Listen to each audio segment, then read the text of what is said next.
allowing him to become an unrestricted free agent and hit the market as he enters his 7th NFL season. That tag would have given him $12.1 million. Saquon has repeatedly said he'd like to be a quote-unquote giant for life, and it's certainly possible.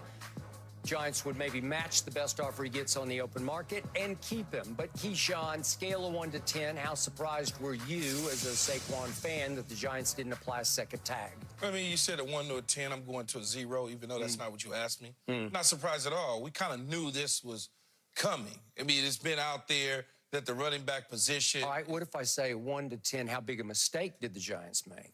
I still say 0 because it's not over yet. And what I was going to get to, Skip, there is when you think about it, they paid him about $12.5 million a year ago or so. You know, somewhere in there. I think it was 10 something. Was it on 10 the first tag? On the first tag. $11 million on the first tag, 10.9. Yep. This tag is about 12.2. Now, when they look at the production that he gave them in that situation, they didn't want to use the tag again. So they said, maybe we can come to a long-term solution. Maybe a fair market deal. We can re-sign him back.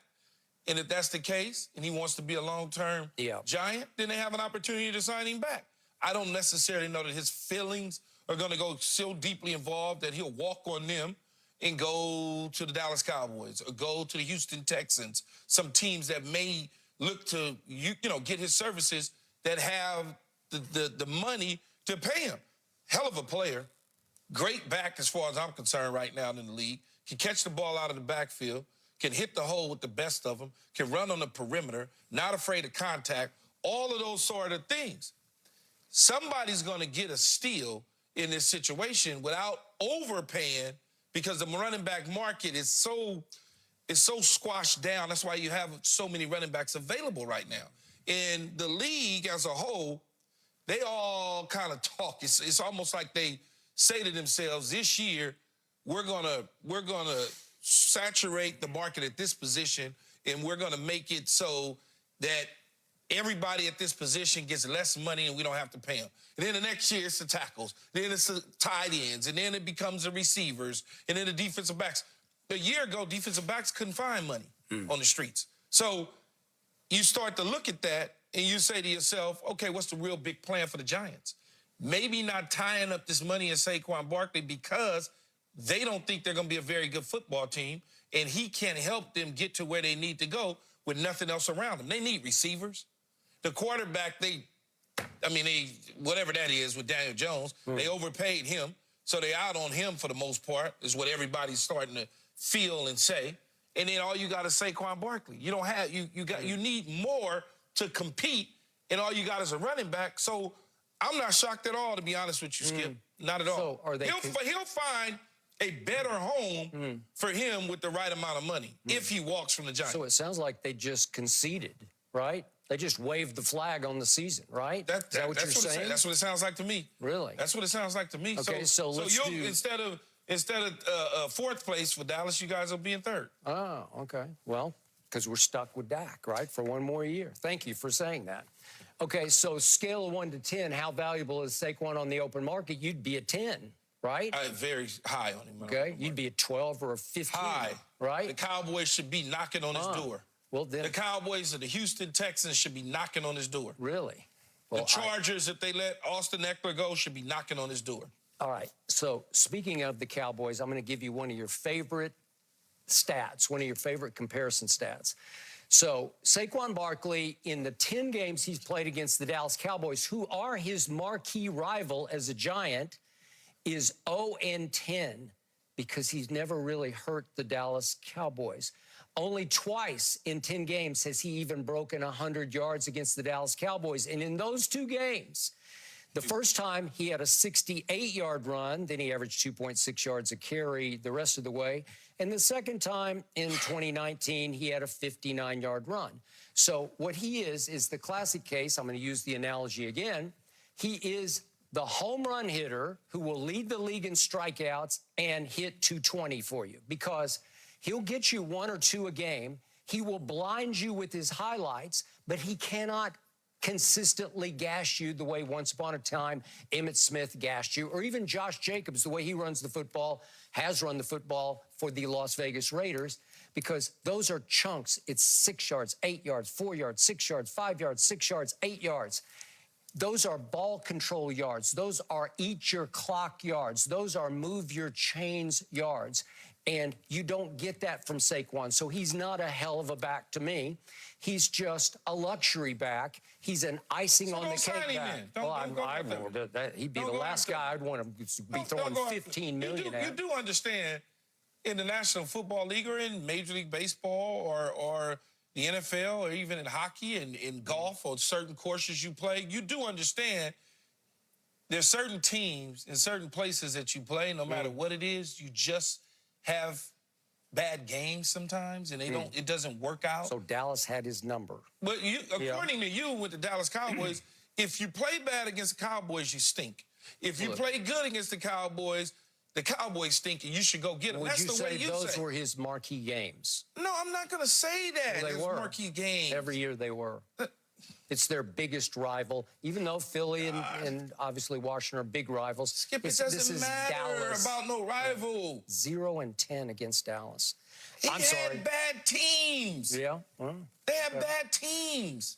Their teams were bad, Skip. These were not good teams. Well, just last year, Daniel Jones led them to a playoff win at Minnesota. Man, they barely got in the damn playoffs. They were the 7th seed or something. They did do that, and then they gave all their money to Daniel Jones, okay? Well, he's a quarterback in New York City. They made a decision to retain a quarterback on a short-term deal that makes it look so inflated because the back end on the APY makes you think that they paid Daniel Jones a boatload. They didn't give him a boatload. They gave him starting quarterback money, below average starting quarterback money in the National Football League in New York City. Yep. Okay. What do you mean they gave him all the money? They gave him a 2-year deal. He'll be gone after this year. Think so? Oh, 100%. Well, they might draft a quarterback. They got 6 picks. They may draft a quarterback or they may trade for a quarterback, but he won't be their quarterback. They might draft in 2025. your favorite upcoming quarterback, J.J. McCarthy. He's sitting right there. That's a possibility. I guess if they want to draft him. But you can't judge Saquon Barkley based on playing against the Dallas Cowboys. I had bad games against the New Orleans Saints my entire career. I had bad games against the Rams, whether it was in St. Louis or Anaheim or wherever I played them.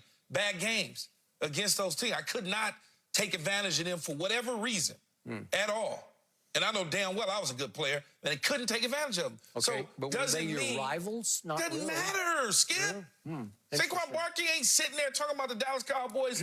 It's a rival, so therefore I'm not gonna play my best. They got my number. I'm scared of them. That's the way you making it sound, as if the Dallas Cowboys are so superior that you should. You know what? Sign or take a flyer on him. I'm not saying that, because these are the same Cowboy teams that got run out of the building elsewhere. Run out of the building this year at Arizona, at Buffalo. If we go back, there were years when Cleveland would come to Dallas and run them off the field. Skip, could you tell me, outside of Saquon Barkley and Daniel Jones, could you tell me any other skill position players that are any good for the New York Giants? No, you couldn't, because I can't. Okay. Yeah, okay. They don't have them. All right. They're not good. But if he's that dude, then he just takes the game over. You just figure it out. Hey, when Ezekiel Elliott was a first-year back and a second-year back and a third-year back, nobody could stop him. He led the league in rushing 3 straight years. What you think Saquon Barkley did his rookie year? And then his second year and his third year, and then he got hurt. What you think he did? He blinded you with a lot of highlights. And he blinded you with a lot of highlights. If you look hard at the rest of it, he's not a productive running back. Never was. Okay. You don't have to sign him. You don't need him in Dallas. That's fine. Okay, so what do you think is going to happen in a loaded running back free agent market? He's the top of the class in this loading running back class. I don't know that Josh Jacob is getting out of Oakland or Las Vegas. I don't think so. I think they'll try to re-sign him. I hope you're right for AP's. I think they'll re-sign him. Outside of that, Derrick Henry. But Derrick Henry's over 30 years old. He's a big back. He's not. It's not the same type of back, different style. Go ahead, go sign him. I've never seen the Dallas Cowboys with a big back like that. When was the last time they had a six? Zeke was. I mean, he was 225. You know that. I'm talking about Derrick Henry size. No, he's 250. I mean, when was the last time the Cowboys had one of those? That. Don't know that we've ever had that. There you go. So that may not be their style. But if you want Derrick Henry, go ahead and get him. You go right ahead and you sign him. I'm just telling you that I believe that the Cowboys should make a run at it, as well as the Houston Texans and maybe the Chargers and a couple other teams that need backs. But you don't think he can play. Okay. You swear he can't play. No, I didn't say he can't play. I just say you can't pay him $15 million. And I'm sure that's what he wants. Maybe you can't pay him $15 million. But there's a number that'll get it done. There's a number that get it done. Well, is it below 12? Because that's what the Giants just said no to. It might be. Yeah. It might be. It's all about the devil is in the details. How are you structuring my contract? What are you giving me? Well, how much money am I making in the first 2.5 years of guaranteed real money at this position? Are you giving me real money, or are you trying to fluff me on the back end to make it look good? Because I don't want my agent agenting for numbers. So for me, I want it for me personally, not for him. So it's all about the devil is in the details. Okay, and I've told you before, and you agree with the sheepthink that is the National Football League, because once the NFL world decides running backs are devalued, then everybody sort of follows suit. But they didn't say that, but they weren't devaluing the running back when they was trying to get Christian McCaffrey the MVP. All of a sudden, they wanted to give him the MVP. I don't know who did, but... Well, everybody wanted to. Everybody was, not everybody, but there are a number of people that were saying he deserves the MVP over Lamar Jackson. He deserves the MVP over Brock Purdy. He's the reason that they're carrying him. So I wouldn't say that the position is being devalued when you start talking about Christian McCaffrey. But when you talk about the running backs as a whole, yes, there are certain teams and certain personnel people that may feel that they can get a running back to do some of the same things for less money. But all you need is one. He's the outlier. He is the only one. All you need is one person to like you. Okay. You just need one team. Okay, but most of these teams look at the draft and they say, I just know I can go down to the 3rd round, 4th round, 5th round, and I'll find some Pacheco who can change my life. Maybe you will. Yeah. And then again, maybe you won't. Okay. But they see what Kyle has done with any number of assembly line of backs. Because the Detroit Lions, they value Gibbs. Oh, did they? They went and got him in the 1st round. That's a home run. They went and got him. Yes, they did. So I agree with what that. Dan Campbell, what Dan Campbell and his team wanted to do is they like running the football. And they know that that is value for what their style is. Agreed. Where the Arizona Cardinals under Cliff Kingsbury did not value the running back position because all they want to do is throw every down. So depending on the organization, depending on the team, Bill Belichick and the New England Patriots valued 3rd and 4th round free agent type backs. They did. Because they can say, hey, if I can get 1,500 yards out of the position by committee, that's what we look for. But they valued Dante Scarnecchia as their offensive line coach. That is true. To teach schemes. The Dallas Cowboys has always drafted running backs high. I don't care if it was Emmitt Smith or Ezekiel Elliott and guys in between. They've always said, oh, we'll take a running back in the top 50 picks because they're not afraid of that. That's what they like. Every team is different, Skip.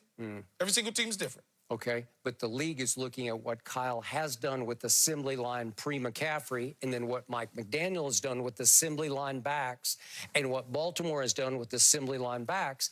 And I think generally the league is saying no to Saquon. Like at $15 million, they're not going to commit that kind of money to Saquon. The backs in Baltimore, and I don't have it off the top of my head, or I have it in front of me just thinking about it.